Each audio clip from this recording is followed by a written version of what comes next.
ng Chosen One. At maaring isa ka sa mga ito.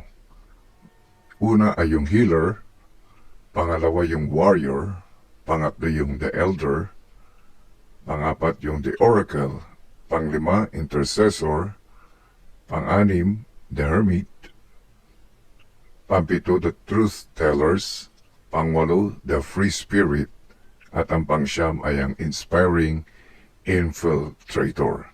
Sa video natin ngayon, ano ang kapangyarihan na ibinigay sa iyo o ipinagkaloob sa iyo at paano mo ito poprotektahan kung ang sakit ng iba ay nararamdaman mo.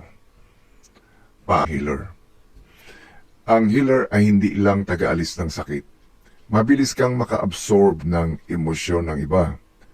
Parang na sa ilalim ng maliit na daliri, yung Mercury